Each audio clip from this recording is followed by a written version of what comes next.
존경하는 국민 여러분, 안녕하십니까? 주미애입니다.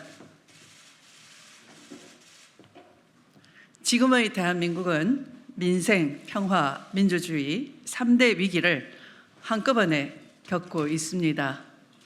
국민들께서는 절박한 마음으로 우리에게 압도적 힘을 실어 주셨습니다. 무너진 민주주의를 바로 세우고 파탄난 민생 경제와 위기에 빠진 한반도 평화를 해결하라는 존엄한 국민의 명령입니다. 이제 국회에서 힘을 가진 우리가 답해야 합니다. 민의를 따르는 개혁 국회를 만들어 민생을 되살리고 평화를 수호하며 민주주의를 회복해야 합니다. 첫째, 무너진 민생 경제를 회복하기 위한 신속한 민생 입법 추진입니다. 국민의 미래 먹거리와 민생 관련 입법은 정쟁의 대상이 될 수가 없습니다. 여야가 따로 있을 수가 없습니다. 이재명 대표가 제안한 신용 사면 등 처분적 법률 입법도 지원하겠습니다. 민생 경제 법안을 신속 처리하여 적기에 시행될 수 있도록 의장 직속의 민생 경제 법안 상시 TF를 가동하겠습니다. 둘째, 윤석열 정부가 무너뜨린 외교와 평화를 국회가 정상화해야 합니다. 저는 미국의 싱크탱크인 헤리티지 재단과 국제전략연구소 CSIS에서 북핵 해법을 제시하는 등 평화를 위한 외교 노력을 쉬지 않고 전개했던 경험이 있습니다.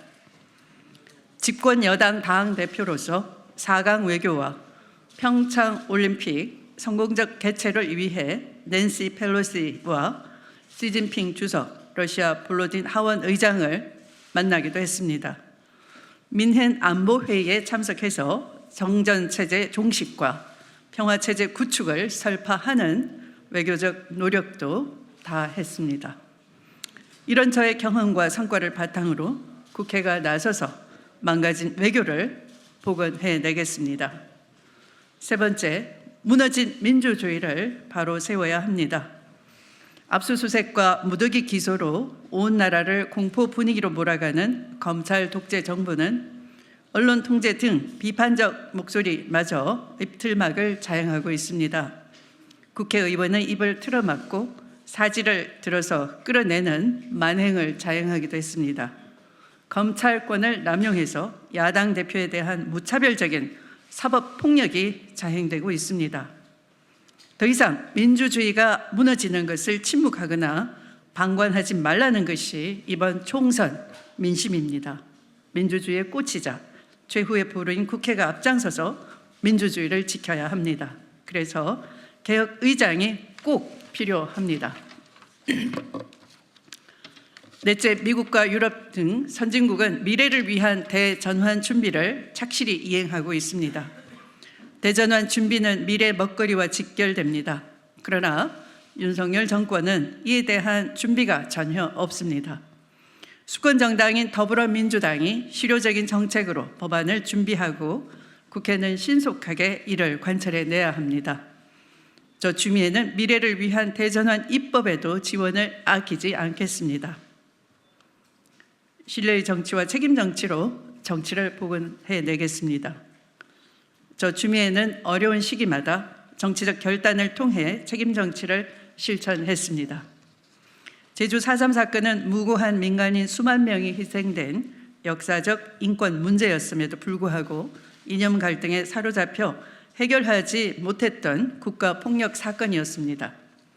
저는 15대 초선 의원 시절 전국을 돌며 제주 4.3 사건 진실의 결정적 증거인 수형인 명부를 찾아냈습니다. 이어서 제주 4.3 특별법을 발의했고 여야 합의를 주도해 법안을 통과시켰습니다. 그리고 마침내 법무부 장관 시절 직권 재심을 통해 희생자들에 대한 법적 명예회복과 국가의 배보상이 가능하도록 지원해서 20여 년에 걸친 제주 4.3 사건 해결의 대장정의 마침표를 찍을 수 있었습니다. 이렇게 제주 4.3 인권사에 제가 기여할 수 있었던 것이야말로 제 정치 활동 중에 가장 보람된 일이라 할 것입니다.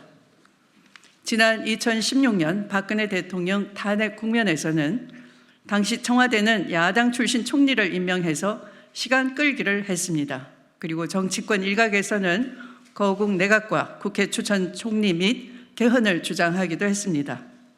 그러나 광장의 촛불 민심은 대통령 퇴진과 탄핵을 줄기차게 요구하는 상황이었습니다. 그때 저 추미애는 의원총회에서 의원님들을 설득하고 탄핵으로 당론을 모았고 대통령의 헌법 수호 책임을 묻는 이른바 행상 책임 논리로 탄핵에 성공했습니다.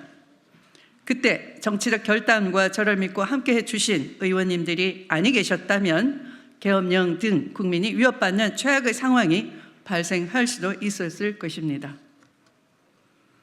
이른바 추윤 갈등 프레임은 윤석열 검찰총장의 검찰 쿠데타 세력이 만든 것에 불과합니다.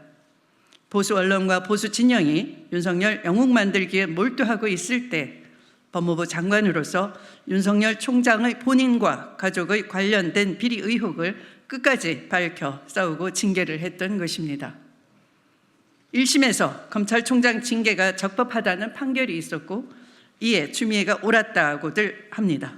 윤석열 정부 2년이 지난 지금 그 당시 문제가 됐던 채널A 검언 유착 의혹, 김건희 주가 조작, 고발 사주 의혹 등 검찰 쿠데타의 진상들이 속속 확인되고 있습니다.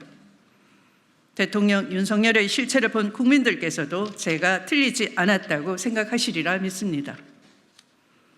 저 추미애는 어려운 시기마다 원칙과 소신을 가지고 부당한 공격을 받더라도 국민의 인권과 사회적, 정치적 진실을 향해 싸워왔습니다. 그러한 정치적 결단으로 책임 정치를 구현해 왔습니다. 제22대 정치권과 국회의 상황도 2016년의 상황과 다르지 않을 것으로 보입니다. 국민을 위해 정치를 복원하고 민생을 위해 정치의 중심을 잡을 수 있는 민심 중심의 국회를 만들어 내겠습니다.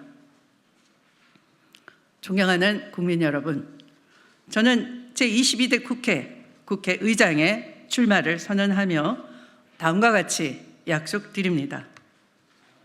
하나, 검찰개혁, 언론개혁 등 개혁 입법과 민생입법을 신속히 추진하겠습니다. 이를 위해 신속한 원 구성을 완료하겠습니다. 하나, 대통령의 본인, 가족, 측근이 관련된 이해 충돌 사안에 대한 거부권 행사 제한을 강구하겠습니다. 하나, 국회 예산 편성 권한을 신설해 국회의 권한을 강화하겠습니다. 하나, 국민 발안제를 도입해 국민의 입법 참여를 확대하겠습니다. 하나, 기후 정의를 통해 미래 세대의 기본권을 지키겠습니다. 하나, 의장의 독주와 전횡을 막기 위하여 의장에 대한 불시민 권한을 당과 당원에 위임하겠습니다. 존경하는 국민 여러분, 저 추미애는 초심 그대로의 진심을 다하겠습니다. 제가 국회의장이 되면 동료 의원님들과 함께 혁신하고 개혁하는 국회를 반드시 만들어내겠습니다. 제22대 총선에서 보내주신 국민의 민심을 받들어 다시 자랑스러운 대한민국을 만드는 소명을 다하겠습니다. 경청해 주셔서 감사합니다.